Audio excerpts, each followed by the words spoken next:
In the quiet village of Mavhando, where the red dust kissed the feet of children and the stars seemed to sing every single night, lived a poor orphan boy named Tari. In a world full of life, he possessed only one treasure: an old, cracked drum.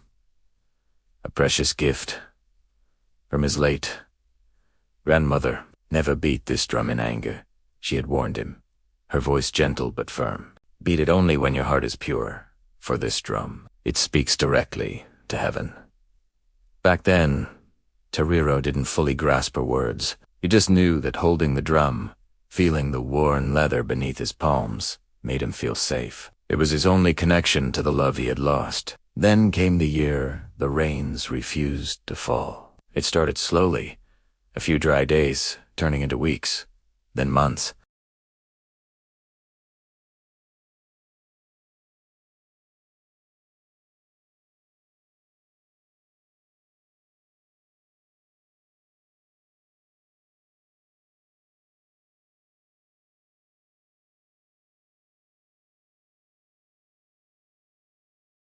But the skies remained stubbornly silent, a vast, empty blue canvas. As the days stretched on, fear began to twist and curdle into something uglier.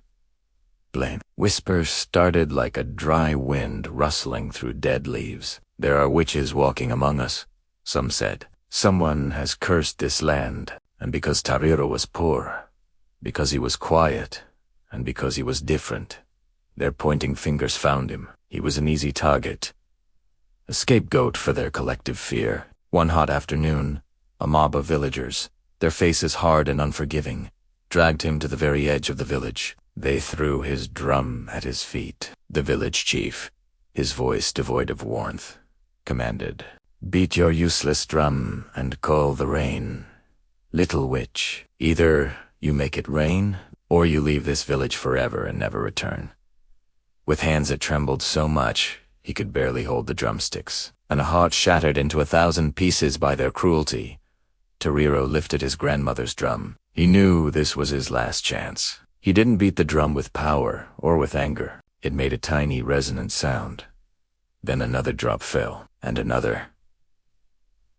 Suddenly, the heavens burst open. Rain, glorious and life-giving, poured down from the sky. The villagers, who moments before had been full of rage, fell to their knees in a mixture of shock, awe, and shame. As the rain drenched the thirsty land, the dead crops seemed to rise, their green shoots reaching for the sky. The rivers began to flow again, their gurgling song a melody of rebirth. The land itself seemed to take a deep, grateful breath. And there, in the middle of the miraculous storm, Tari, his small body having given all it had, collapsed to the ground, unconscious. For 3 long days and 3 long nights, Tariro lay still, his breath shallow. The very same people who had chased him away now stood guard over his small body, their faces a mask of profound shame. They brought him water and blankets, their actions a silent apology. When he finally woke, the first thing he saw was the village chief,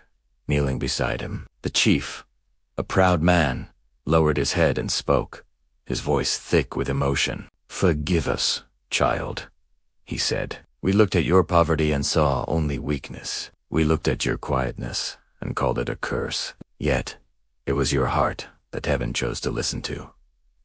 Tariro, weak but serene, looked at the chief and whispered softly, "My grandmother said, 'The Ram answers, only a pure heart.' But I think my pain made my heart beat louder, loud enough for heaven to hear." From that day forward, no one in Mavhando ever called him the orphan again. He was known by a new name, a name spoken with reverence and love, the boy who spoke to heaven.